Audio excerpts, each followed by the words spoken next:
Que tipo de telescópio, que tipo de montagem de repente você pode ter, você pode escolher? Quais são os seus objetivos? Quais são os diferentes modelos de telescópios que existem? Você confere a partir de agora.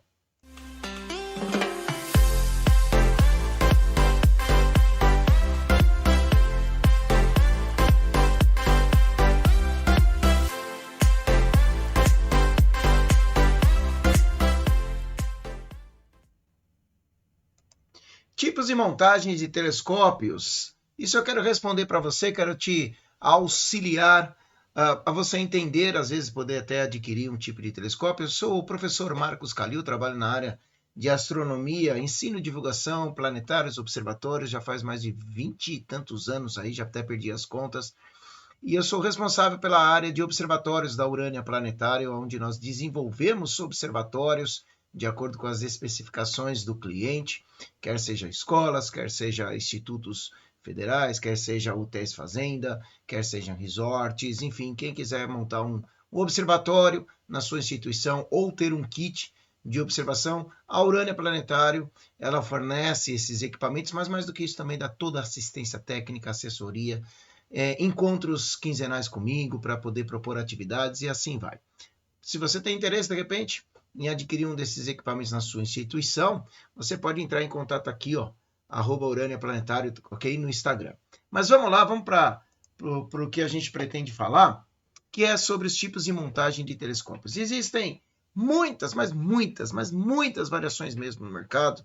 Eu já esses mais de 20 anos trabalhando na área, vi uma evolução não só óptica, mas também tecnológica e de uma diversidade enorme de produtos sendo lançados no mercado.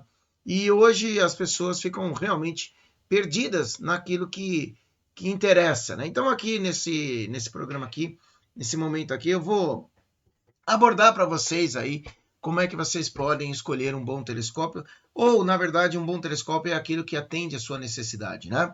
Sem precisar gastar muito mais do que precisaria, mas também sem pegar algumas porcarias que existem por aí no mercado, sinceramente falando. Mas vamos lá, gente. Então, o que a gente tem aí na pauta?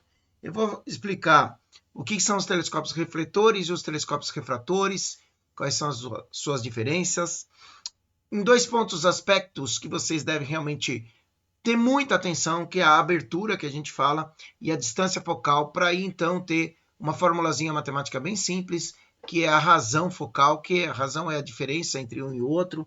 Então a gente vai falar sobre isso, que é um ponto, são 3 pontos muito importantes para a gente abordar aí. Tipos de montagens também não devem ser ignorados, eu vou falar alguns modelos de montagens que existem, os acompanhamentos que existem nessas montagens também, para que você possa acompanhar o objeto celeste enquanto você observa. Os tipos de tripés, porque é um terceiro elemento que vai nos telescópios e que muitas vezes as pessoas ignoram, tá? E aí a pergunta final, né? O que você me recomenda? Eu trabalhando nessa área, né? Como, vamos dizer, projetista de observatórios aqui na Urânia, é uma arquitetura que às vezes não é fácil de acordo com o que o cliente solicita, né? Mas a gente acaba atendendo sim e o cliente sempre sai satisfeito com isso. Então vamos lá. Vamos começar primeiramente com os telescópios refletores, né? O que eles são? Basicamente, telescópios refletores são aqueles que levam espelho, tá? Ponto. Acabou, não tem muita coisa que ficar falando. Existem o que manda, quem manda vamos dizer aí, 80% do telescópio é o espelho primário, tá? É esse espelho que vem aqui atrás do telescópio, é ele quem manda, é ele que vai captar a luz do objeto celeste. O resto que vem por aqui no telescópio, quer seja um focalizador, quer seja se o tubo é feito de fibra de carbono, de PVC, de alumínio, o tipo do anel, o dovetail, enfim, todas essas, a aranha, o espelho secundário é importante também, mas todas essas partes, no fim das contas, é o que menos vale no telescópio. O que mais vale em termos de custos para uma empresa, quando fabrica o telescópio, é o espelho primário. Tá? E quanto maior o espelho, mais caro é o telescópio e, por consequência, também maior é a captação de luz e maior definição do objeto celeste. Então, esses são os telescópios refletores, são aqueles que levam espelho. Espelho, tá? É um telescópio refletor, é o que reflete. O espelho reflete, espelho telescópio refletor. Ok. Agora, dentro dos telescópios refletores, existe uma gama gigantesca de variações. Eu não vou aqui entrar em todas elas, porque não dá para se aprofundar tanto, né? Porque realmente você pode até montar um curso aí, se quiser, de 6 meses só de telescópios, falando deles, porque é uma gama violenta. Mas eu vou colocar aqueles que são mais comuns no mercado, são mais acessíveis, né, para o público comum, tá ok? Que começa pelo telescópio newtoniano. Sem sombra de dúvida, esse é o mais comum entre todos eles, tá? Leva newtoniano pelo criador do Newton, tá? Agora, o telescópio newtoniano, eles são tubos, né? Eles têm o que a gente chama de distância focal, ou seja, entre o espelho primário e aonde vem um espelho secundário aqui dentro, um segundo espelho pequenininho aqui, que leva a luz aqui para cima, tá? Essa distância focal, geralmente, né, nos telescópios newtonianos, eles são muito grandes, tá? E quanto maior o espelho, maior vai ser essa distância focal. Então, vamos falar de tamanho de espelhos, tá? Pessoal, às vezes, um espelho de 80 milímetros é um telescópio pequenininho, humilde, tá? 105 milímetros já começa a ficar legal. 135, 125 milímetros já é o teu ideal, que de repente você possa vir buscar, tá? E aí começa já os espelhos de 150 milímetros, que já é já começa a subir um nível, e aí acima de 200 milímetros já é a galera mais profissional, e você vai ver uns telescópios gigantescos, né? Por exemplo, para você ter uma ideia, um telescópio com um espelho primário newtoniano de 200 milímetros, tá? Você pode ter vários tamanhos, a depender como ele foi fabricado. Mas na maioria das vezes você vai encontrar um telescópio que ele vai ter aí uns 1000 metros de distância, 1000 milímetros de distância, um metro, tá? Às vezes 1,5 metros de distância aí, focal, ou seja, é um tubo bem grande mesmo. Tá? Às vezes você vai pôr atrás do seu carro, de comprido no banco traseiro, ele não cabe. Então, ele tem que ficar inclinado, em pé. Então, é só para você ter uma ideia de tamanho, tá, do tubo do telescópio newtoniano, tá, ok? Mas, na maioria das vezes, é o mais barato, vamos assim dizer. E o mais fácil de manutenção também, tá, ok? Agora, aí você tem o telescópio Cassegrain. O que o Cassegrain ele fez? Ele pegou a ideia do Newton e colocou um espelho aqui no meio do caminho, de tal maneira que a luz ela entra do objeto celeste, a luz captada pelo objeto celeste, ela entra aqui nesse tubo, bate no espelho traseiro, que é o espelho primário, e ele vem para esse espelho. Só que esse espelho aqui, na aranha aqui que a gente fala, isso aqui é chamado de aranha, tá? Nesse espelho que está aqui, ele não está em 45 graus, como está no newtoniano, para subir a imagem aqui. Ele vem para trás, de tal maneira que você vai olhar aqui atrás. Então, essa ideia genial fez com que o telescópio do newtoniano fosse reduzido pela metade. Então, às vezes, a grosso modo, tá? Só para vocês entenderem, um telescópio que no newtoniano teria 1000 milímetros, né, de distância, de tamanho, vamos colocar assim, 1000 milímetros de tamanho, 1 metro de tamanho, aqui ele reduz para 50 centímetros. Então, ele acaba sendo mais fácil de transportar. Mas, porém, contudo, todavia, geralmente é mais caro que newtoniano. Geralmente é mais caro que newtoniano. Aí depois, o Schmidt-Cassegrain, né, o telescópio Schmidt-Cassegrain, foi uma evolução onde foi colocada uma placa corretora aqui na frente, tá? Uma outra placa corretora aqui, e essa placa aqui acaba corrigindo algumas distorções da luz, da captação de luz. E esse aqui já começa a ficar bem mais caro, tá? Essa aqui já se você já está no nível um pouco mais avançado, se você já conhece mais de telescópio, esse já começa a ser o sonho de consumo, o seu próximo sonho de consumo, tá? Um Schmidt-Cassegrain, que ele já começa a ficar bem mais caro, porque você tem mais conjuntos de vidros aqui na frente, vamos assim dizer, né? Então ele fica mais caro, tá? E aí você tem o telescópio Maksutov-Cassegrain, que também faz a correção também de coma, né? Faz a correção de coma, melhor falando. Ele tem toda uma arquitetura aí também bem legal e que também é tão caro quanto esse Schmidt-Cassegrain, tá certo? Então, para a gente ter uma ideia na diferença, eu fiz uma tabelinha bem rápida aqui, tá? A placa corretora no Cassegrain, perdão, aqui está Cassegrain, né? Mas é no newtoniano, na verdade. No Cassegrain e newtoniano, os dois, desculpa. Tanto no Cassegrain como no newtoniano não tem, tá? Ele não tem essa placa corretora. Então vamos lá, vamos voltar. Esse é o newtoniano, aquele grandão, compridão, tá? Não tem placa corretora e o Cassegrain também não tem placa corretora. Já o Schmidt-Cassegrain, que é esse azulzinho aqui, tem placa corretora, e o Maksutov-Cassegrain também tem placa corretora, que é essa lente que vocês podem ver aqui, ó, tá? Maravilha. E o Cassegrain, então, não tem, o Schmidt-Cassegrain tem, ela é fina e leve, e o Maksutov, ela já tem um pouquinho mais espessa e ela é curva. Então, quando você pegar um Maksutov, você vai ver que essa placa corretora aqui, ela é encurvada. Já enquanto o Schmidt-Cassegrain, ela é reta. Tá? Então você já consegue perceber a diferença aí só de olhar nesse sentido, tá? E ela é um pouco mais grossa. Por ser mais grossa, ela tende a ter um pouco mais de perda de luz, tá certo? Ou seja, a captação da luz acaba sendo um pouco mais reduzida no Maksutov Cassegrain se comparado no Schmidt Cassegrain, tá? Mas nada tão assim que você fala, meu Deus, então o Maksutov Cassegrain é melhor que o Schmidt Cassegrain. Não, depende do que você quer fazer. O espelho primário, geralmente no Cassegrain é parabólico e no Schmidt-Cassegrain Maksutov são esféricos. A correção óptica, como o Cassegrain não tem a placa corretora, ela é aquilo que é, percebe? É aquilo que captou e acabou. Né?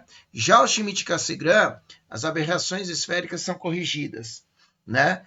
E no Maksutov, além da aberração esférica, o coma também são corrigidos, tá? Então, principalmente as estrelas que ficam na borda da observação, que sofrem uma distorção, no Maksutov, por exemplo, não vai sofrer, tá certo? E o custo, então, o newtoniano é muito mais barato, o Cassegrain em preço é um pouquinho mais caro que o newtoniano, e aí o Schmidt-Cassegrain já fica mais alto e o Maksutov também é mais alto, tá certo? Então essa é a questão aí, o quanto você quer desembolsar no telescópio é o quanto você vai ter que fazer, porque assim, deixa uma coisa importante, tá? Telescópio não tem segredo. Se você quer pagar barato, você vai levar um produto inferior. Se você vai pagar caro, você vai levar um produto muito mais superior. É básico assim, tá? Não dá para fazer milagre. Por quê? Porque o que conta é toda essa parte de espelho, toda essa parte de lente corretora ou não. Isso vai encarecendo o produto. Como eu disse, isso faz basicamente, vamos chutar aí mais ou menos 80% do telescópio, é isso. O resto é plástico, vamos dizer assim, tá? Beleza. Bom, agora vamos para a linha dos telescópios refratores, ok? Vamos para a linha dos telescópios refratores. O telescópio refrator é aquele que leva uma objetiva à frente do seu tubo óptico. Então não é mais espelho. O refletor, que a gente viu anteriormente, porque reflete é espelho. O refrator não é espelho, é uma lente à frente, chamado de lente objetiva. Tá, ok? É o que como o pessoal costuma dizer de luneta, né? O pessoal costuma dizer popularmente de luneta. Mas agora você está assistindo isso aqui, você vai saber que não é. Você não vai falar mais luneta, você vai falar telescópio refrator. Beleza? E aí, aquilo que eu falei, preços, né? Existem no mercado telescópios refratores com preço absurdamente barato, super barato, e que são uma porcaria que não serve para nada. Porque as lentes aqui à frente, a objetiva, e agora eu posso começar a chamar de objetiva, né? A objetiva aqui à frente é de plástico ou acrílico. Né? Então esquece, joga fora que não presta. Tem que ser de vidro. Tá? Tem que ser no mínimo de vidro, pelo amor de Deus. Tá, ok? Então já começa por aí. Você vê que o pessoal começa a enganar, né, muitos clientes por aí, porque eles vendem um telescópio refrator com a objetiva de acrílico. É um absurdo, devia ser proibido. Mas enfim, os caras querem ganhar dinheiro, né? Mas beleza. Então a primeira coisa é que essa lente objetiva necessariamente tem que ser de vidro. Aí você tem três modelos, basicamente, dentro dos telescópios refratores. Os acromáticos, muito mais barato, de custo muito mais baixo. Semi-apocromáticos, tá? Que já começa a subir mais o preço. E os apocromáticos, aí o preço já vai lá para cima. Tá? E por que você tem diferença de preço? Por uma coisa chamada aberração cromática, em termos de visualização, e que para combater a aberração cromática, que daqui a pouco eu falo o que é, é necessário se colocar mais conjuntos de lentes. E aí lembre-se, quanto mais lentes, mais caro vai ser o equipamento. Porque o acromático, ele leva só uma lente. E esse esquema aqui que eu coloquei aqui para vocês, você percebe que quando a luz passa pela objetiva, aqui à frente, ela acaba sofrendo a dispersão, né, da luz. Ela acaba se separando, RGB, né, Red, Green, Blue, tá? Vermelho, verde e azul. Ela se separa e na hora que chega no ponto focal onde você vai pôr o olhinho para observar, essa luz está separada. E normalmente os objetos mais brilhantes, como a Lua, por exemplo, você vai ver uma borda azulada em torno da Lua. Eu ponho isso aqui no próximo slide para mostrar direitinho o que é para você. Então é assim, é um telescópio que possui apenas um elemento, uma lente, tá? Uma objetiva à frente, de tal maneira que essa lente ela vai dispersar a luz, não tem como, e essa dispersão da luz faz com que você tenha uma coisa chamada aberração cromática, que é uma borda azulada em torno da Lua. Vamos ver se no próximo slide está aqui, pelo que eu me lembro. Aqui, ó, é isso aqui, ó, tá? Então esse aqui é um acromático, tá? Eu fiz questão, fui atrás na internet, e eu tenho, mas eu não achei onde estava a imagem de um acromático meio da Lua, mas você vê nitidamente essa borda azul em torno da Lua. Então, quando você vê uma borda azul em torno da Lua de um telescópio refrator, significa que ele é um acromático, tá? Dispersão da luz aí. Já o apocromático, olha a diferença de nível de Lua que a gente está conversando aqui, né? A imagem realmente é apocromático. Como diz um amigo meu, diz um amigo meu, e eu absorvi essa frase dele e realmente concordo com ele. O apocromático é uma outra vida, tá? O apocromático é o nível master que você que está pensando em começar na astronomia vai adquirir de repente um acromático para iniciar, para bater o telescópio, para, enfim, fazer, se acostumar com o equipamento, mas lá na frente, quando você estiver já no nível melhor, com certeza você vai querer um apocromático, é inevitável, tá? Porque a diferença está aí na tela para vocês, tá? Maravilha. Agora, o semi-apocromático, ele já leva dois elementos, tá? E não é só os dois elementos de lente que faz ele ser um semi-apocromático, mas também a qualidade das suas lentes, ok? Então não é só quantidade de lentes, mas é qualidade de lentes. E aí eu explico isso para vocês. Existem as lentes cuja sigla é FMC, tá? Full Multi Coat, tá? São lentes que elas melhoram a qualidade, não vou entrar nos detalhes, mas elas melhoram a qualidade da lente. Você tem tipos de lentes também que fazem ser melhor ou pior a qualidade da lente, tá? Isso também faz totalmente diferença, tá? Mas não vamos entrar nos detalhes, tá? Não vamos entrar nos detalhes. Mas a maioria dos semis apocromáticos são dois elementos. E aí eles acabam, então, melhorando essa dispersão da luz, reduzindo em relação ao cromático. No fim das contas, onde você põe o olho, essa dispersão é menor, é mais reduzida, tá certo?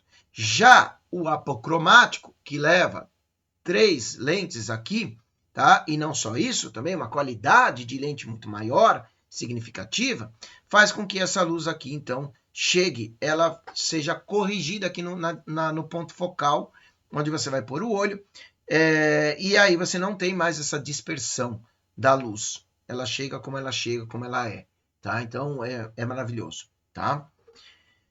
E aí você tem, né, o que você encontra no vocabulário por aí é uma lente, 2 lentes dupleto, tá? Dupleto. Com 3 lentes, tripleto. Com 4 lentes, quadrupleto. 5 lentes, quintupleto. E assim vai. Mas quanto mais lente você vai colocando no equipamento, mais ele vai ficando pesado. E mais vai exigindo da sua montagem, tá? E aí eu vou chegar lá na frente, eu vou falar sobre isso. Mas entenda que mais elementos, mais lentes, mais caro ficará, mais pesado vai ficar, porém a qualidade óptica é sensacional, tá? Resulta numa qualidade óptica que vale muito a pena. Então, na hora que você adquirir um telescópio refrator, pense nisso, tá? E eu estou falando aqui, lembrando que eu estou falando tudo para observação noturna, tá? Eu não estou falando para observação do Sol. Para observação do Sol, seria uma outra pegada, né? A gente pode até, de repente, criar aí futuramente algo nesse sentido, um vídeo só sobre telescópios de observações do Sol, que aqui só na minha cabeça já passou H-alfa, filtro H, telescópios H-alfa, filtro Bader, filtro Townsend,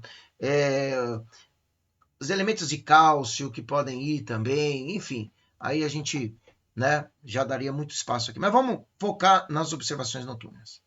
Bom, então é verdade sim que os semis apocromáticos geralmente usam duas lentes, que é o dupleto, que eu falei para vocês, e o apocromático frequentemente usam 3 ou mais, tripleto, quadrupleto e etc e tal, mas a diferença mais importante está no grau de correção cromática, que eu citei, falei bastante para vocês, e também, como eu avisei, no material das lentes, tá? E não apenas na quantidade de lentes, de elementos, tá? Então é uma combinação aí dos dois, ok? E quando o fabricante ele vende, tá?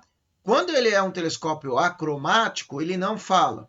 Quando é um semi-apocromático, ele já coloca lá, dupleto.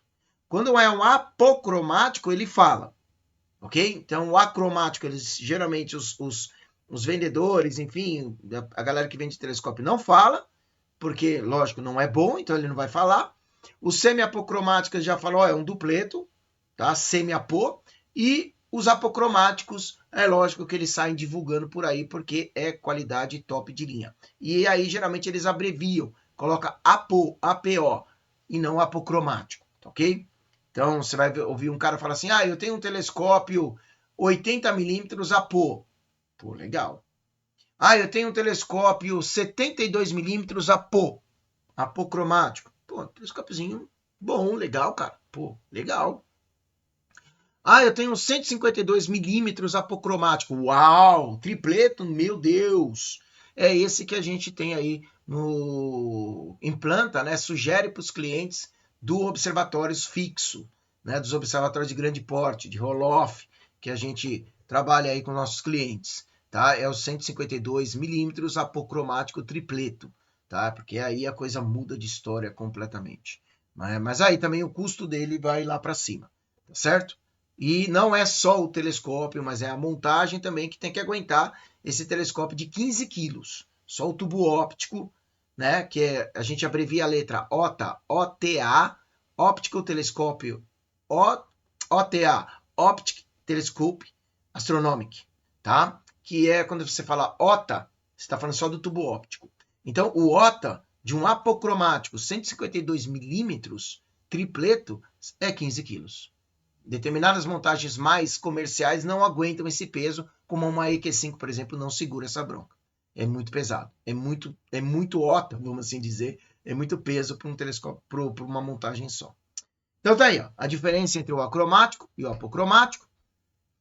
E o terceiro ponto importante que vocês têm que entender é a chamada abertura e distância focal.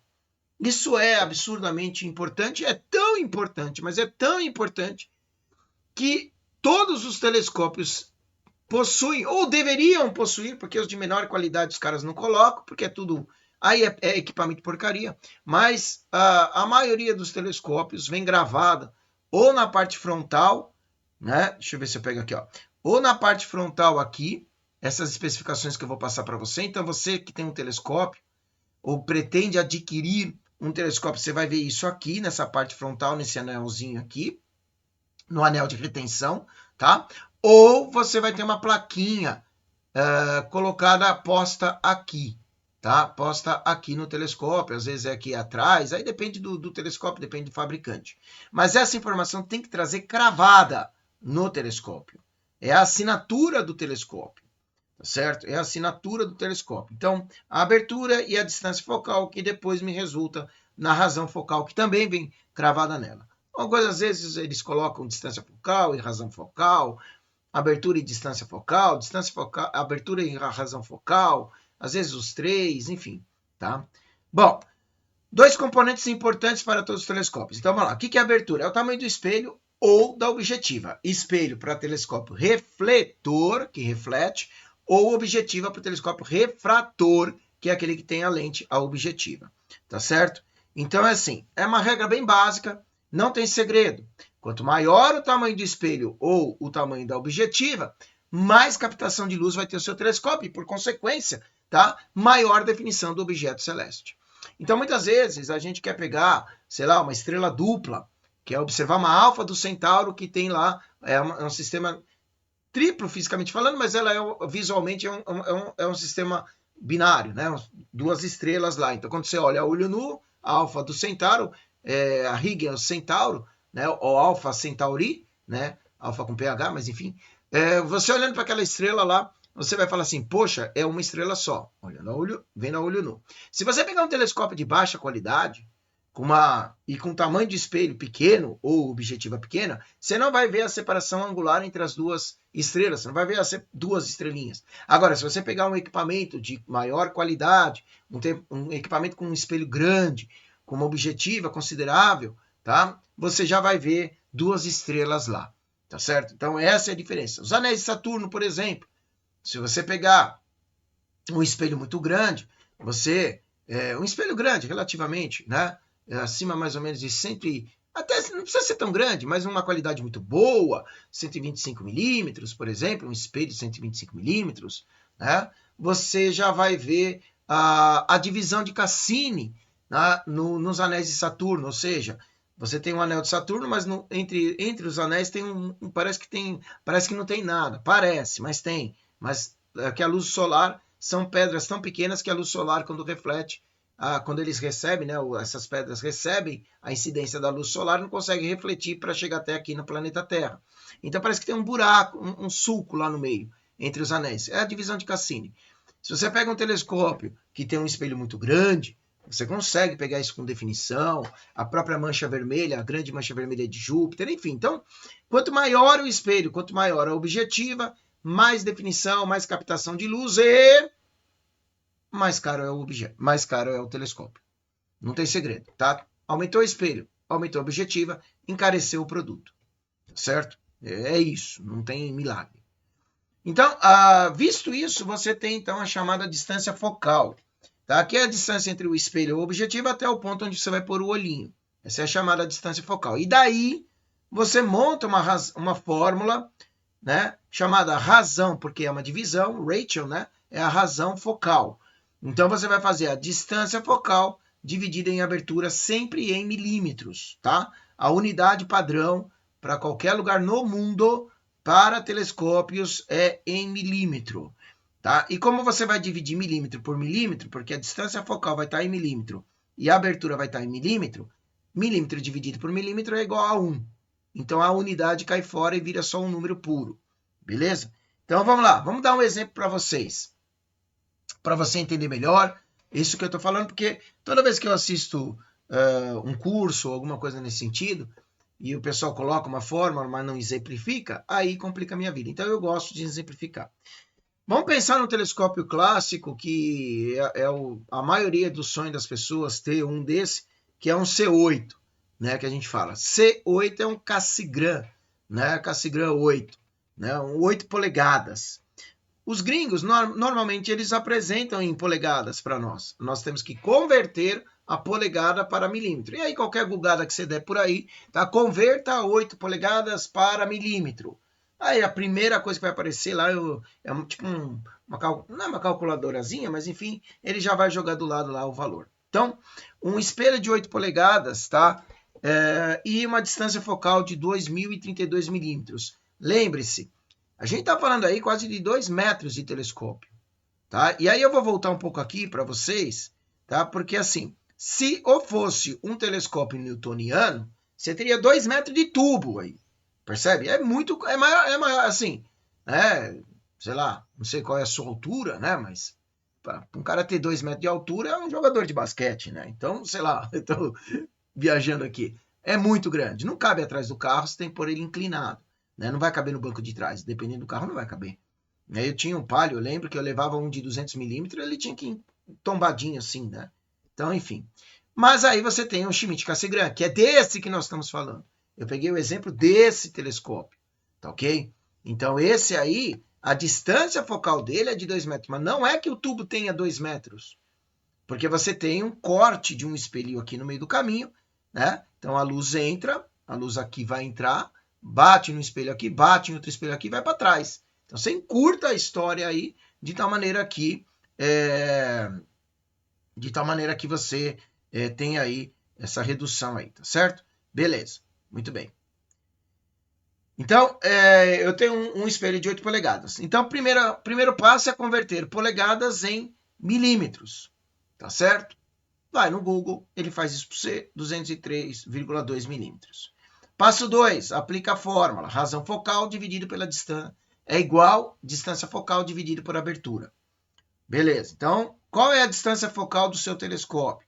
Nesse caso, 2.032 milímetros, o fabricante te dá essa informação, ele é obrigado a te dar essa informação. Qual é a abertura do telescópio? É o tamanho do espelho, tá certo? O tamanho do seu espelho primário, tamanho do espelho primário, ou o tamanho da objetiva. Se você dividir um pelo outro, cortando milímetros por milímetros, que vai dar 1, você vai chegar numa razão focal de 10. Que a gente costuma dizer que ele é um f10. Né? Então, quando a gente vai escrever tecnicamente, é f/10. Mas, normalmente, a gente fala, ele é um telescópio f10. Pô, que legal. Né? Um telescópio f10, tá. Beleza. Tá, mas aí o que eu levo como essa informação? Uma vez que eu aprendi isso, né? Eu aprendi, vou pegar lá, vou dar uma pausada aqui, vou pegar meu telescópio, vou olhar na frente do meu telescópio, já vi que tem lá escrito um f10, ou um f6, ou, sei lá, uma coisa dividida pela a abertura e a distância focal, eu vou fazer a divisãozinha aqui. E obtive o valor, exemplo, f10, f6, f8, tem uns que são f14, né? Então, o que acontece aí? Bom, para você entender de maneira geral, tá? Não é uma regra. Aqui você pode trabalhar com números inteiros, inclusive, tá? Racionais, perdão. Você pode trabalhar com números racionais, ou seja, números com vírgula. Você pode ter 6,2, você pode ter 6,8, você pode ter 10,4, ok? Nunca, não necessariamente, não é que nunca, perdão. Não necessariamente vai dar um número natural. 1, 2, 3, 4, 5. Tá? Você vai ter o racional aí no meio, as vírgulas aí no meio do caminho. Mas o que é legal você abstrair dessa ideia é que se você calculou o F do seu telescópio, quando você vai olhar no fabricante, isso é muito importante. Essa é aquela hora que você tem que parar de dividir tela, essa é aquela hora que você tem que focar no que eu vou te falar aqui. Você tem que prestar atenção, porque isso faz toda a diferença na hora que você vai comprar um telescópio. No fim das contas, além, logicamente, se vai ser um espelho maior, um espelho menor, se vai ser dupleto, para um refrator, blá, blá, blá, que eu falei aí de cima, aqui é a diferença agora, tá? E que poucas pessoas sabem disso.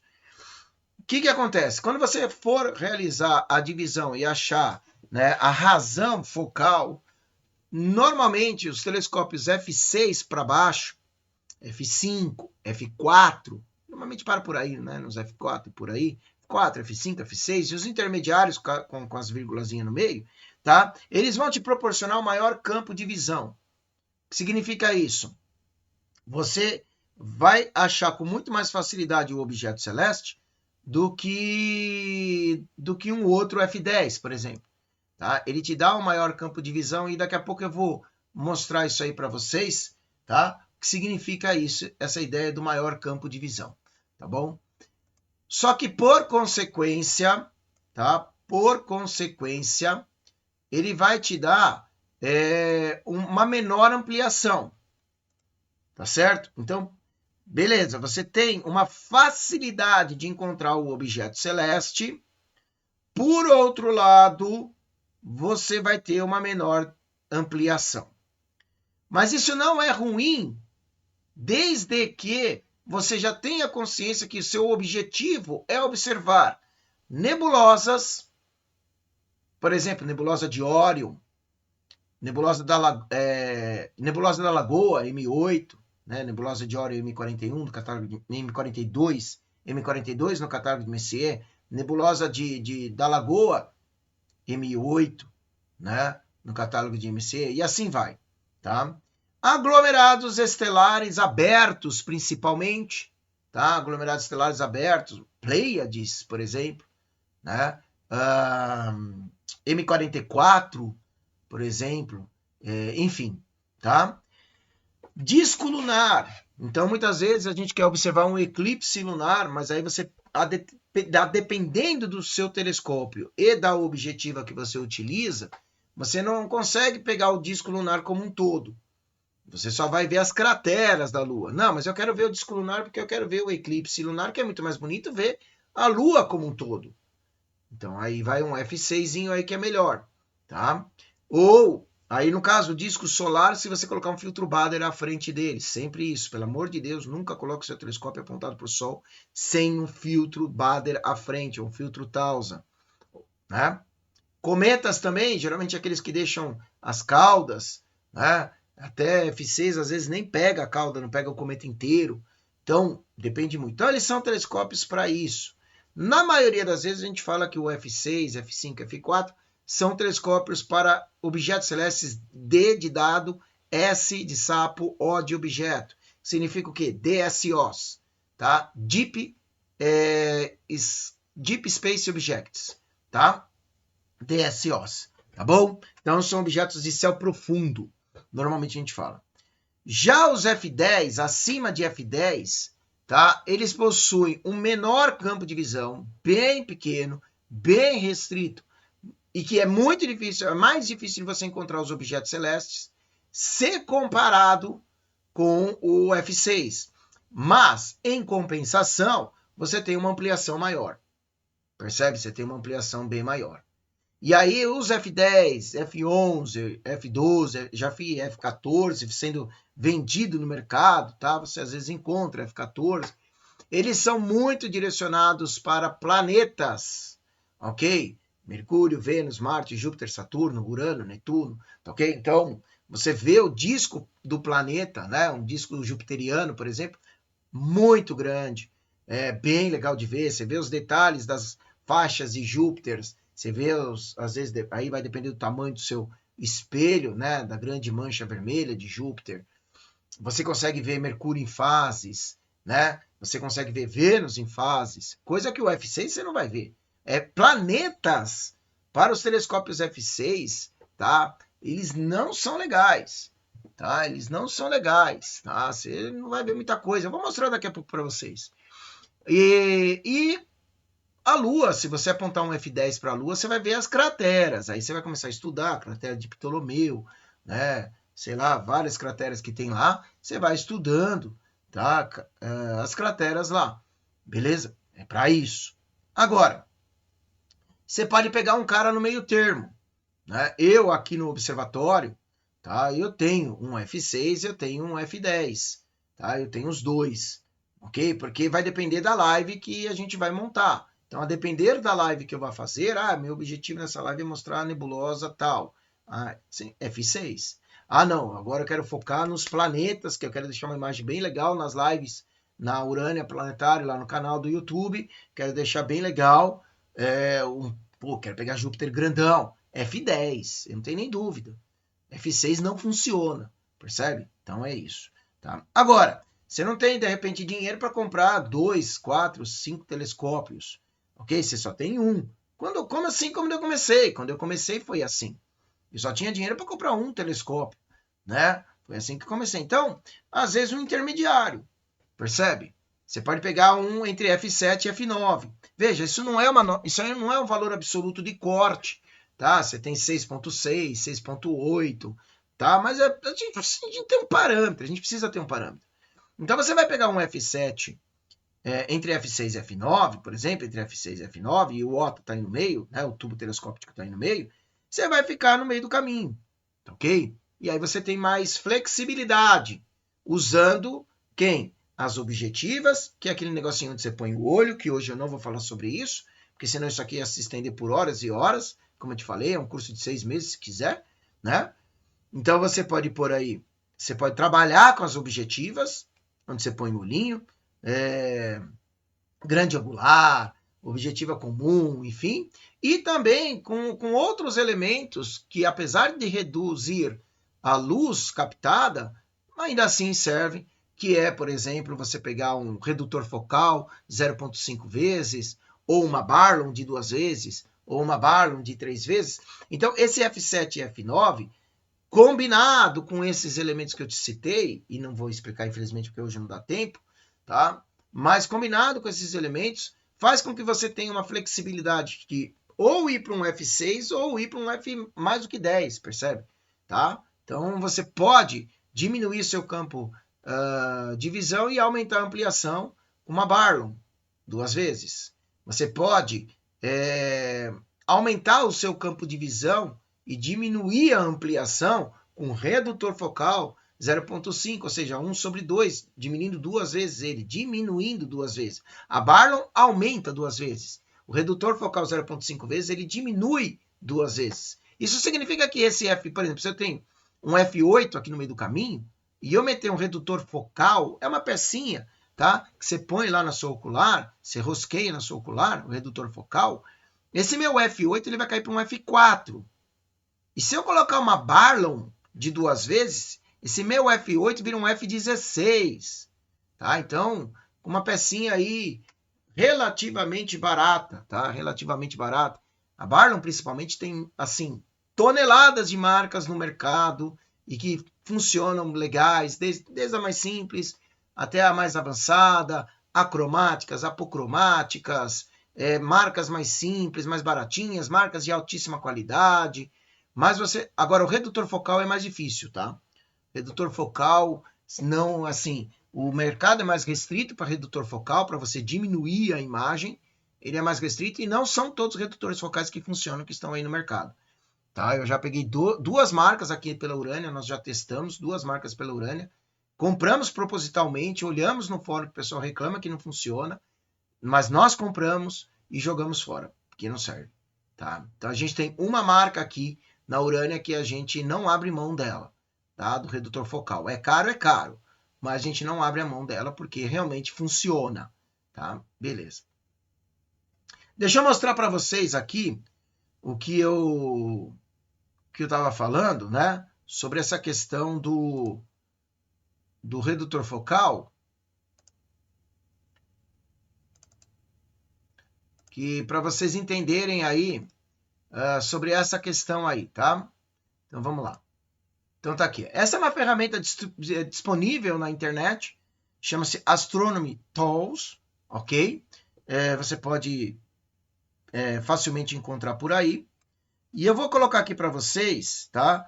Um objeto celeste como, por exemplo, o planeta Saturno, ok? Vou colocar Saturno como referência aqui para a gente ter uma ideia. Vamos imaginar que eu tenho um telescópio, tá? Com uma distância focal, tá? De 2032. Foi aquele exemplo que eu usei, o C8.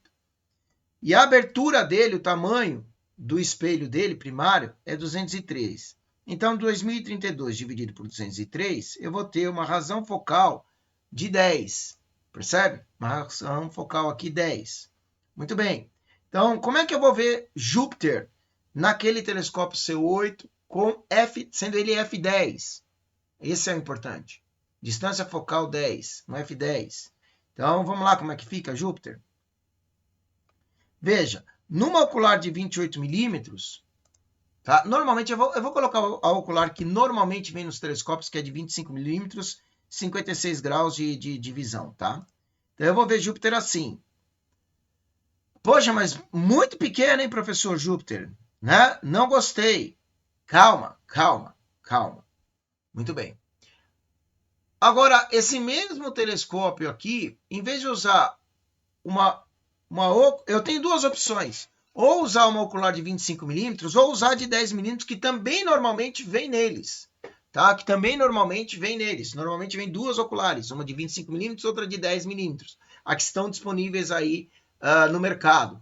Tá? Então agora eu vou colocar uma ocular. O que é ocular? Onde eu ponho o olhinho. Aquela peça que a gente tira e depois põe outra, põe no olhinho.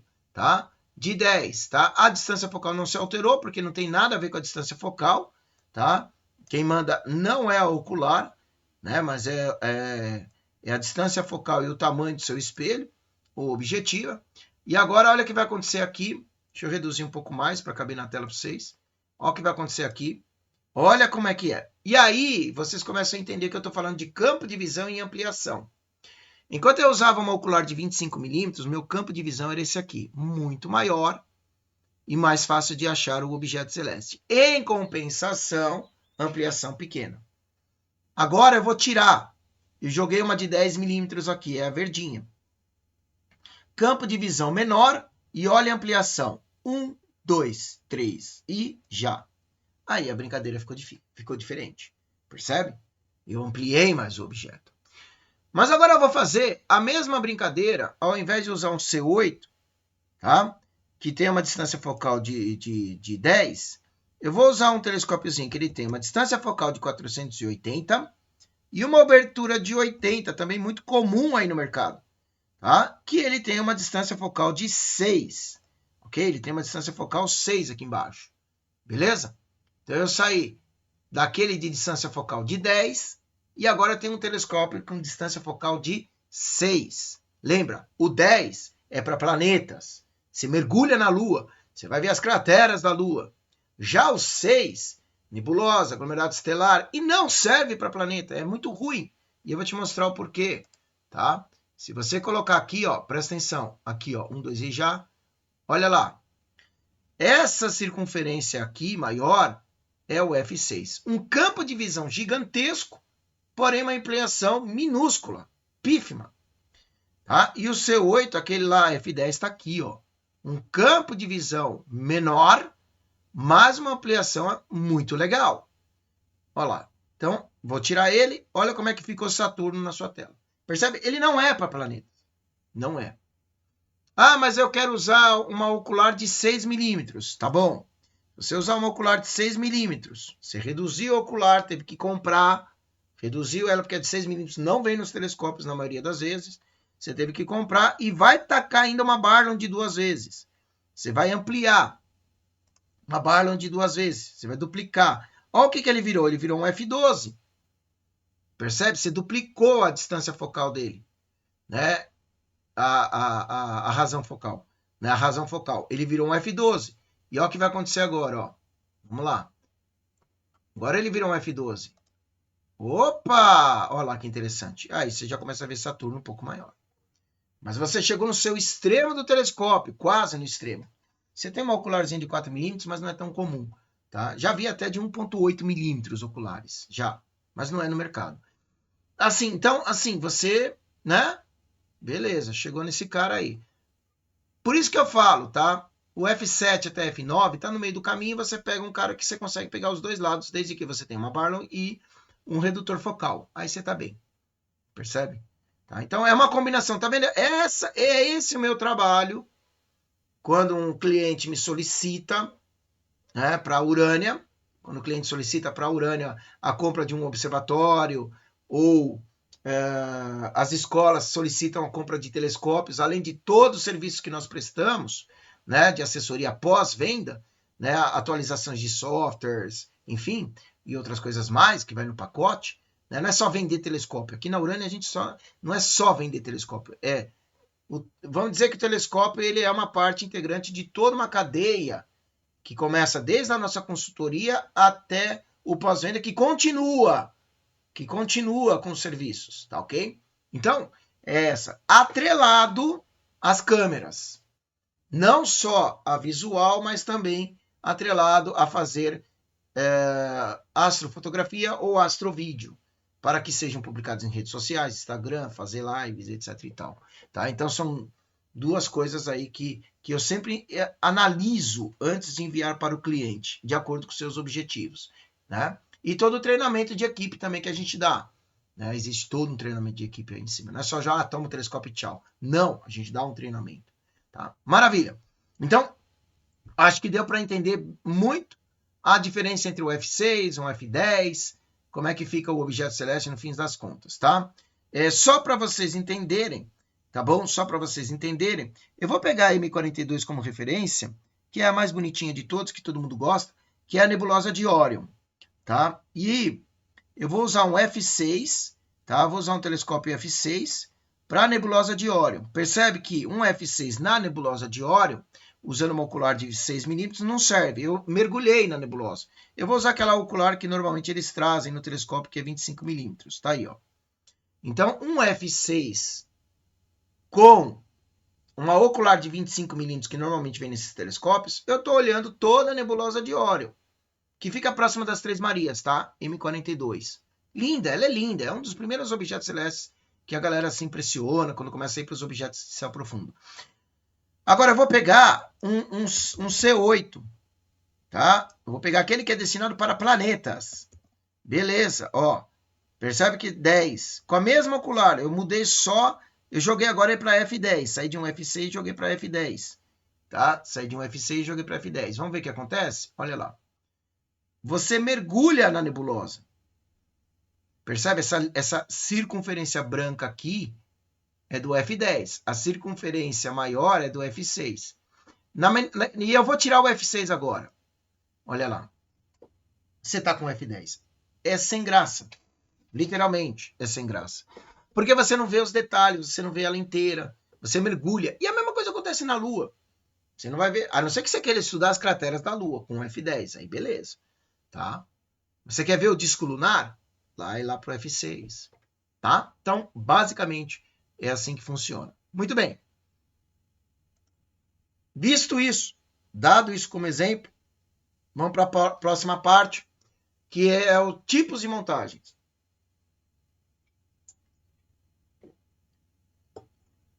Bom, basicamente nós temos 2 tipos de montagens, tá? E aí lembrando que tudo que eu estou falando aqui para vocês é em relação àquilo que é disponível no mercado, tá? No grande mercado. Então você tem a chamada alta-azimutal, que ela tem essa base aqui, ela é retinha. Então você usa o horizonte de 0 a 360 graus. É como você virasse de 0 a 360 graus no chão, beleza? De pé aí. E olhasse da linha do horizonte até o ponto mais alto em relação ao observador, chamado de zênite, de 0 a 90 graus. A alta azimutal é a mais intuitiva que tem de todas as montagens, ok? Ela é a mais simples, o cérebro humano consegue entender, porque você transpõe aquilo que você tem para você girar você no próprio eixo, dá um giro de 360 graus e olhar do horizonte para cima, 0 a 90 graus, é isso que ela faz. É intuitiva, é extremamente intuitiva, é a mais fácil de se trabalhar. Já a equatorial, ela já é um pouco mais complicada, tá? Na verdade, não um pouco mais, ela é mais complicada, tá? Ela já é mais complicada porque você tem que levar em consideração, e aqui não é um curso para isso, mas eu vou só citar, você tem que deixar esse cara inclinado de acordo com a sua latitude, tem que fazer balanceamento do tubo óptico em relação a esse peso, a depender do seu tubo óptico, um contrabalanceamento, enfim, a brincadeira começa a ficar mais complicada. Porém, contudo, todavia, depois que você pega a manha do equatorial, você nunca quer vir mais para alto azimutal, tá? Então, assim, normalmente as pessoas começam no alto azimutal, vão evoluindo com o passar do tempo, querem fazer astrofotografia, querem fazer astrovídeo, aí não tem como, você é obrigado a sair da alta azimutal e entrar na equatorial, porque a equatorial é muito mais precisa que a alta azimutal quando a gente fala de astrofotografia, astrovídeo, tá ok? Por muitos anos eu fiquei com a alta azimutal fazendo astrovídeo e depois chega uma hora na minha vida que eu estava num nível mais alto, pegando objetos com uma maior ampliação, um menor campo de visão e não dava mais. Eu tinha que jogar para equatorial. Não teve como, tá? Porque hoje, só hoje, a gente faz essas lives pela Urânia, colocando aquele Júpiter gigantesco, colocando aquele Saturno gigantesco, porque eu tenho equatorial. Não dá para fazer aquilo na alta azimutal. Ponto. Mas, para quem está começando, a alta azimutal é a mais intuitiva. Marcos Calil, eu vou deixar as recomendações para o final, não vou falar agora, tá? Mas vamos lá. Aí, dentro delas, vocês têm, mas assim, muitas e muitas e muitas e muitas opções de montagens, tá? Muitas opções de montagens, ok? Entre elas, a mais comum é a dobsoniana, que muitas vezes as pessoas confundem, tá? De achar que a dobsoniana é um telescópio. Dobsoniana não é um telescópio, dobsoniana é uma montagem, ok? E é a mais comum quando a pessoa quer fazer o seu telescópio, que são chamados ATMs, Astronomers Telescope Makers, construtores de telescópios. Eu fui um ATM quando eu comecei há 25 anos, o meu primeiro telescópio fui eu que construí. E normalmente a gente faz essa montagem dobsoniana por ser muito simples de você poder fazer com madeira, tá? Isso aqui você faz em madeira, é extremamente simples, você tem que achar o centro de massa e blá, blá, blá, blá, blá, blá. E normalmente as montagens dobsonianas, em via de regra, é um telescópio newtoniano, tá ok? Beleza. Agora, hoje, infelizmente, os telescópios já de pequenos portes não estão vindo com essa montagem mais em forquilha, tipo garfo, tá? Só os de grandíssimo porte mesmo, tá? Para aguentar os pesos dos bichos. Mas até os mais pequenininhos, por exemplo, a MIDI, na época que tinha aquele tão sonhado, eu tô falando isso há uns 20 anos, quando eu trabalhava no planetário do Ibirapuera, nós tínhamos lá, hoje eu não sei se ainda tem, mas tínhamos uns 5, era 5 telescópios ETX 125 da MIDI. Nossa, aquilo era assim, e eles eram nessa montagem, né? Até o 90 também era nessa montagem tipo forquilha. Hoje não. Hoje eles trazem só um braço só, né? Economia, percebe? Mas aqui você tem muito mais estabilidade, com certeza, tá? Porque você tem, né, 2 lados sendo segurados aqui em vez de um só. Mas, enfim, o pessoal está economizando aí. E tem tantas outras montagens também, tá? Das equatoriais, germânica, né? Alemã, né? Tem outras tantas, enfim, que você tem aí vários tipos de modelos, que não é o caso, mas basicamente, tipos de montagem, alta-azimutal, a mais simples, a mais intuitiva, menor precisão, a depender do que você quer fazer em termos de astrofotografia, mas se é observacional, vai para alta-azimutal, e equatorial, para quem quer um pouco mais aí, tá? Maravilha. E mais complicada de trabalhar. Agora, os acompanhamentos. Tipos de acompanhamentos nas montagens. Bora. Você tem o acompanhamento manual. Tá? O que é o acompanhamento manual? É aquele que você vai na raça. Você vai, né, o objeto celeste está lá e você vai na mãozinha virando. A gente costuma brincar que é o astrônomo raiz. É lá atrás, nos tempos antigos, era assim. Se fazia na mão. E o acompanhamento do objeto celeste sendo feito à mão é muito mais fácil fazer na montagem equatorial do que na alta-azimutal. Porque na montagem equatorial você só vira um manete. Tá? Você só vira um desses 2 manetes aqui, tá? Eu não vou entrar qual que é, se é de ascensão reta, de declinação, qual que é, não vou entrar nesse detalhe. Mas você virando um deles aqui, pá, girando ele vai acompanhando o objeto celeste. Tá certo? Ele vai acompanhando o objeto celeste. Então, só basta um para você ir girando, ele vai acompanhando o objeto celeste. E aí você tem que saber o torque, ou seja, você tem que saber a força, né, do giro que você vai fazer para acompanhar o objeto celeste. Já na alta azimutal, você tem que mexer nos 2, tanto em azimuth como em altura. Então, são 2 movimentos que você tem que fazer simultaneamente, talvez, né, normalmente na diagonal, uma diagonal mais inclinada, menos inclinada, mas é difícil. É mais difícil o manual no alto azimutal do que no equatorial. Tá ok? Então, o manual ele é muito mais fácil para o equatorial. Tá certo? Agora, você também tem o track motor, tá? Que são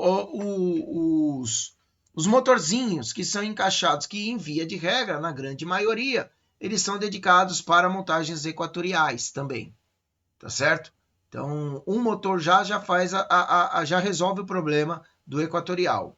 Você tem montagens track motors, por exemplo, até para montagens dobsonianas, mas são 2 motores, percebes? Enquanto para a equatorial é um motor só, para alta azimutal, no caso da montagem dobsoniana ou qualquer outra que for alta azimutal, você vai precisar de 2 motores aí nessa história, tá? Para poder colocar. E aí a galera, que é ATM, tem várias soluções. Eles pegam, às vezes, impressoras velhas, pegam os motores de passo e constrói com Arduino, enfim, tá? Mas existe no mercado pronto também que você pode comprar e adaptar ao seu telescópio, né?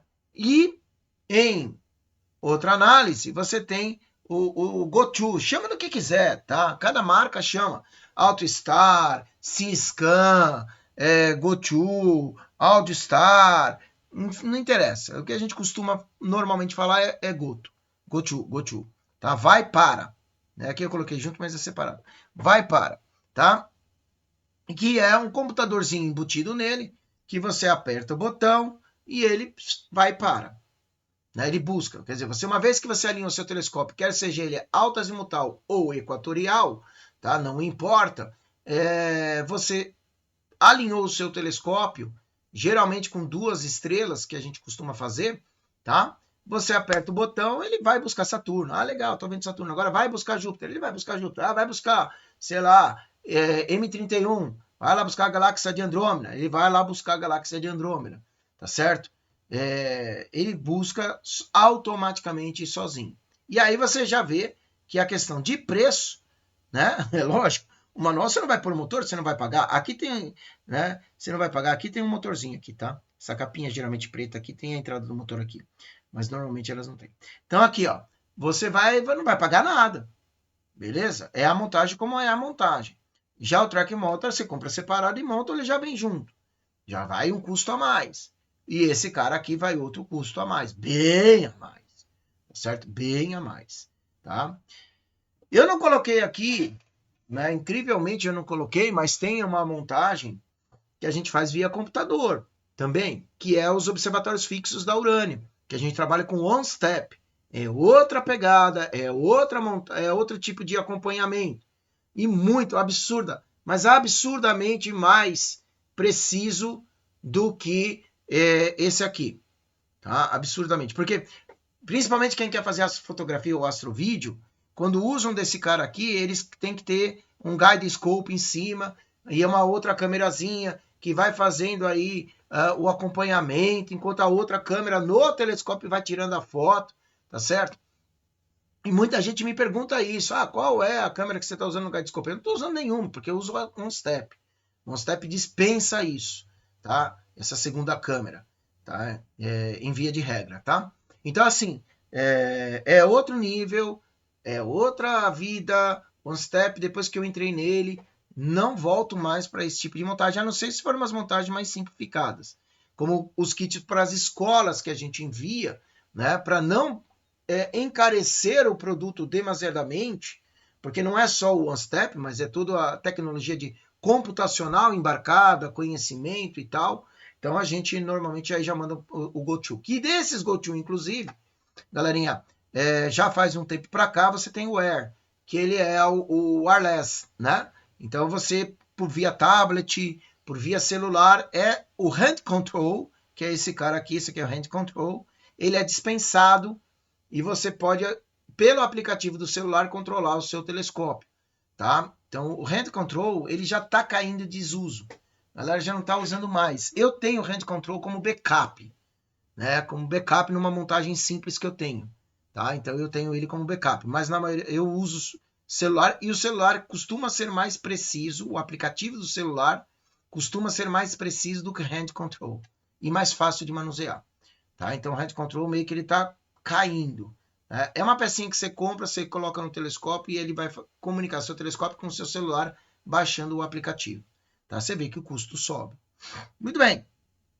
Agora também tem esse outro aí, tá? Esse tipo de montagem também, esse tipo de acompanhamento que o pessoal está colocando, tá?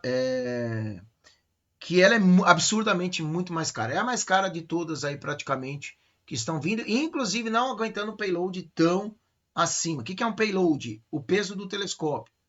Porque você pega algumas montagens, tá? Uma coisa que você tem que olhar nas montagens é o quanto ele aguenta de carga, ok? Então você pega, por exemplo, uma montagem clássica, o EQ5 ou Exo 2, que são similares, né?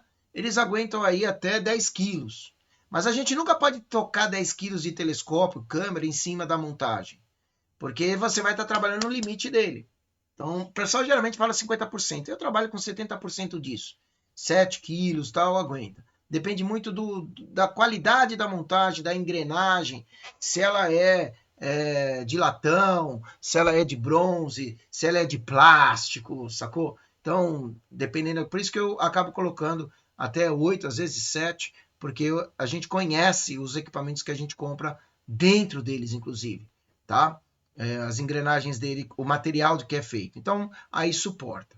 tá? Mas normalmente, hoje em dia, esses caras aqui, eles estão aguentando até 5 quilos, que são os telescópios F6, F5, tá? Que tem por aí, tá? Então, até 5 quilos, tá? Então, você também tem que olhar o payload, a carga que você vai colocar em cima desses caras aqui para eles não arrebentarem, tá? O que acontece? Qual é a consequência? Se você colocar um payload muito maior do que o fabricante pede, né? Que ele fornece. Primeiro é o tempo de vida útil do seu equipamento, tá? Vai arrebentar. Segundo, ele não vai acompanhar com tanta precisão o seu objeto celeste. Basicamente é isso. Bom, tipos de tripés, né? Quais são os tipos de tripés que nós temos? Bom, tem diferentes materiais e diferentes formatos, ok? Você tem tripés que são de aço inoxidável, tem tripé de madeira, tem tripé de alumínio, de fibra de carbono. Eu particularmente não gosto dos tripés de fibra de carbono, tá? O de madeira, na maioria das vezes, é os vintages, a galera que gosta de coisa antiga, tá? Então tem os telescópios aí com madeira, mas eu gosto mais do aço inoxidável, que obviamente é o mais caro, né? Beleza, então vamos lá. Quais são as diferentes formas de tripés? Normalmente os telescópios mais básicos, que não dão tanta ampliação, que você não precisa de tanta ampliação, e é aquele pontapé inicial para quem está começando, né? E que dá para fazer muita coisa mesmo, é o tripézinho de câmera fotográfica. Sem sombra de dúvida, é o mais barato, é o mais acessível, tá? Mas você não vai querer, você não vai poder, na verdade, dar uma ampliação absurda no seu objeto celeste, porque ele vai sair rapidamente do campo de visão e para você acompanhar ele é muito difícil, tá? Aí tem uma galera que investe já nos tripés mais parrudos de câmera de vídeo, não de câmera fotográfica, né? Eu não sei, eu acho que é bobagem, mas enfim, eu já vi gente fazendo isso, né? Porque aí você já pode investir numa equatorial. Você tem também as montagens de mesa, tá? Que são esses dois caras aqui, tá? Então essa aqui é uma montagem da Celestron de mesa e esse aqui é o outro também, uma montagem de mesa. Eu particularmente não gosto das montagens de mesa, porque mesa treme, né? É inconveniente, a mesa ela é larga, então às vezes você precisa observar um objeto numa determinada região, acaba que o telescópio está mais longe do que a ponta da mesa, sabe assim? Então aí você tem que se inclinar para tentar chegar até a objetiva do telescópio, se aquelas mesas retangular, pior ainda. Então eu particularmente, eu não gosto dessas montagens de mesa, tá? Galera, vende porque é para baratear o equipamento. É isso. Mas tem tipos de montagens como esse aqui, por exemplo, que você pode depois, à frente, retirar a base dele, a base aqui, você tira essa base aqui de baixo e acopla ele numa montagem, num tripé mesmo, propriamente dito, tá? Beleza. Essa outra montagem aqui, você vê outro tipo de... Aí a gente tem duas coisas, né? Tipo de material e tipo de montagem. Tipo de material é madeira, né? Então dá aquele aspecto antigo, né? De telescópio antigo, mas ainda se vende novo, né? Essa é uma montagem alto-azimutal. Na verdade, a montagem alto-azimutal e equatorial vai depender da cabeça que você vai colocar aqui em cima, né? Tá? Você pode colocar uma equatorial ou uma alto-azimutal. Eu estou olhando essa parte de baixo do tripé. Qual é o único porém que eu te dou para esse tipo de montagem tipo garfo aqui, tá vendo? Que ela passa aqui no meio. Primeira coisa, que telescópio muito pesado não serve para ele, tá? Então, é lógico, vai depender da grossura da madeira, da grossura do ferro, né? Que a galera põe aí, mas em via de regra, cara, se tacar um telescópio de 15 quilos aí em cima, tem que ser uma montagem muito parruda e pesada, tá? Então, é isso. Segunda coisa muito importante, você não pode pegar essa montagem e tacar ela até aqui embaixo, porque ela enverga. Então você vai ter que trabalhar a meia altura para dar uma estabilidade boa, para não envergar essa montagem. Porque se você pegar essa segunda parte aqui onde ela passa, aqui no meio, e ela desce no meio de duas outras, tá? Você tem uma aqui na ponta, outra aqui na ponta, e há uma intermediária. Essa aqui do meio, ela vai para cima e para baixo, dando a altura do telescópio. Se você jogar ela até aqui embaixo, até o talo, ela abre as perninhas na parte de baixo. Ela vai com o tempo abrindo as perninhas, tá? Então você não pode trabalhar no limite dela, tá? Você tem que trabalhar meia altura, até 2/3 de altura no máximo. E aí, logicamente, essa aqui é a top de linha que eu gosto. É uma montagem bem melhor, tá? Essas de tubos aqui, né? Aço inoxidável, tá? Aí a brincadeira muda. Essa aqui também, viu, gente? Não fica querendo abrir até o fim a montagem do seu telescópio, porque você sempre vai forçar as peças. Aqui você não vai forçar essa peça, mas você vai forçar a presilha, tá? Beleza? Tá bom? Então essa aqui já é a mais parruda de todas aí que se tem. Beleza. Bom, aí vem no final, né, professor? O que você me recomenda? Né? O que você me recomenda aí em termos de compra? Bom, a recomendação ela é muito pessoal, tá? Ela é muito pessoal. Vai muito aí de quanto você tem para gastar, né? E o quanto você e o que você quer observar. Então, o pessoal geralmente pergunta para mim, professor, o que você recomenda aí para mim em termos de telescópio? Deixa eu só mudar um pouquinho aqui o negócio, que eu acho que vai dar uma melhorada. Aí, melhorou. Maravilha. Pronto. Então, assim, para quem está começando, para você que está começando agora na astronomia, não tem muito dinheiro, um telescópiozinho, alto azimutal, uh, com montagem de câmera fotográfica, refra, refre, refrator, F10, para ver planetas. É legal, é legal. Primeiro, uma portinha de entrada, vamos dizer, tá? Simples, fácil de entender, fácil de trabalhar, é legal. Valores. Eu não gosto de falar de valores porque flutua muito com dólar, né? E você tem novo, você tem usado, você tem de tudo quanto é tipo, tá? Então, se você falar de valor, eu posso ficar desatualizado, mas vamos jogar aí só para você ter uma referência, você vai pagar aí uns 1.200, R$ 1.500, tá bom? Para começar.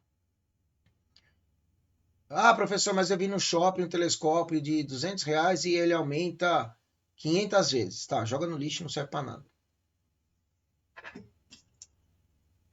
A única coisa que serve esse negócio aqui que tá aqui é de enfeite, para mim. É cenário. Tá? Isso aqui não serve para porcaria nenhuma. Tá? É isso. Nem compra. Porque eu falo a verdade, não compra. Vai jogar dinheiro fora.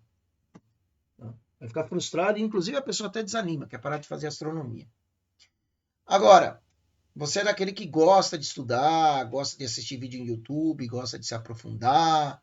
Aí vai para a montagem equatorial. Quer economizar, vai para uma EQ3. EQ, elefante, queijo, EQ3, tá? Aí a coisa começa a ficar legal. Porque aí você vai ter que estudar, você vai ter que entender um pouco mais. Mas com o tempo, tenha paciência. Depois que você pega a manha, você vai voar, tá? Então, uma montagem EQ3 é a mais baratinha. Você já consegue motorizar depois futuramente ela, tá? Então você vai apontar para o objeto celeste, vai soltar o tracking dela e ela vai seguir o objeto. Ah, quero ver outro. Você solta o tracking dela, leva o seu telescópio até o outro objeto, prende o tracking dela e ela vai até ele. Eu estou lembrando de um telescópio que eu tinha. Acho que foi meu terceiro telescópio, um Orion, que era a montagem Q3. Muito bem.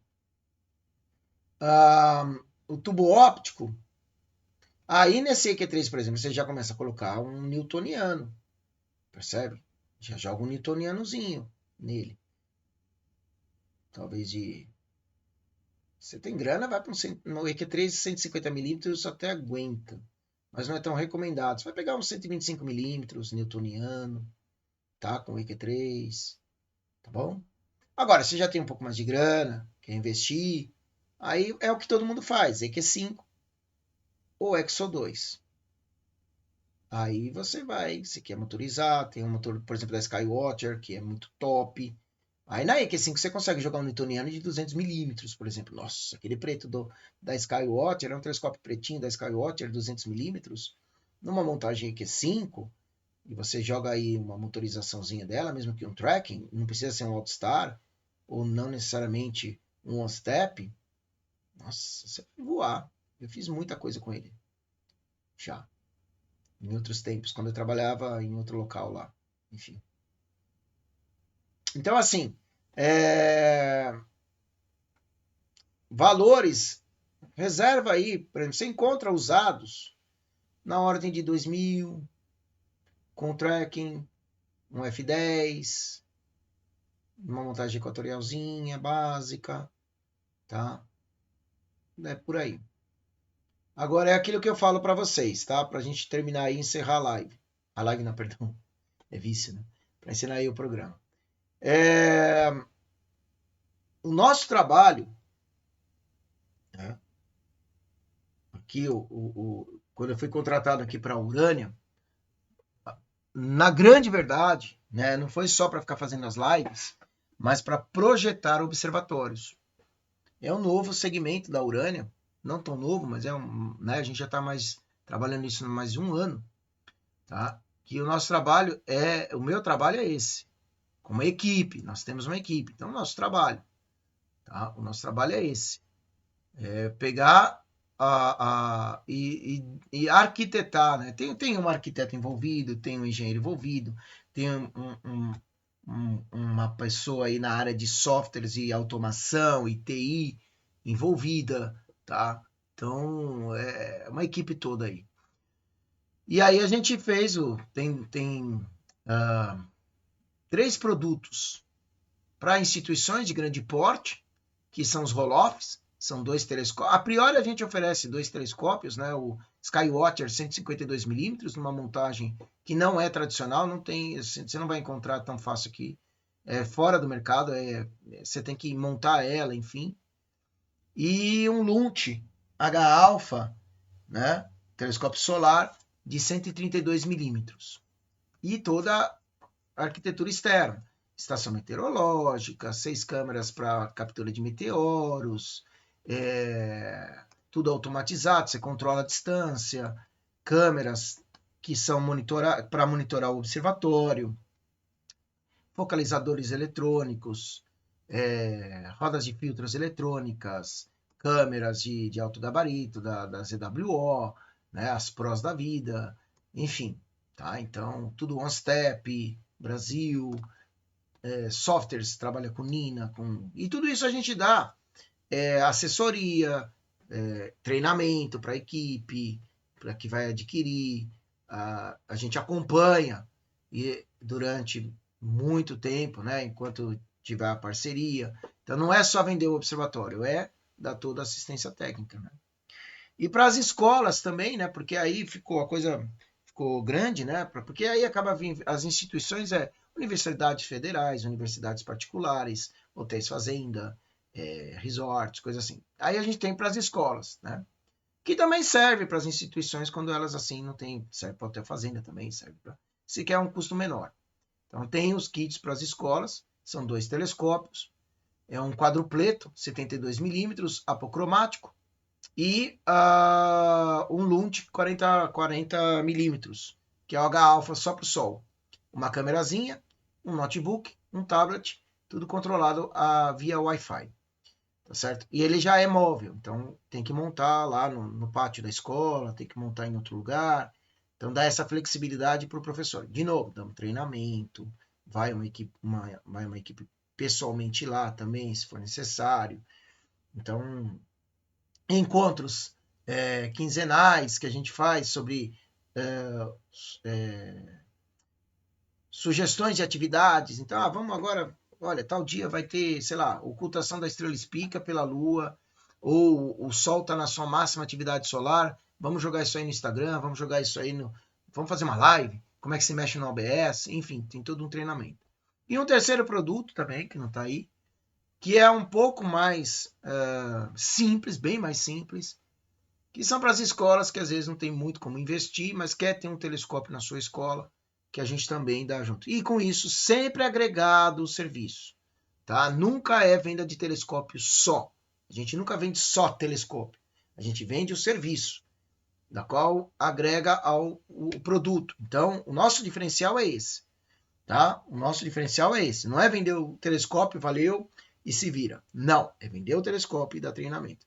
Tem clientes, por exemplo, como é o caso, eu não vou citar aqui, ficar citando clientes, mas ele me ligou e os caras sabem tudo de astronomia, os caras sabem muito de astronomia. Já tem os observatórios, acho que eles têm 2 cúpulas instaladas, domos mesmo, não é roll-off, é domo mesmo.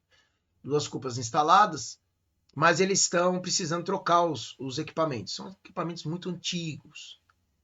Então aí vem a conversa. Olha, vamos pegar aí um C14 e tal, que tal?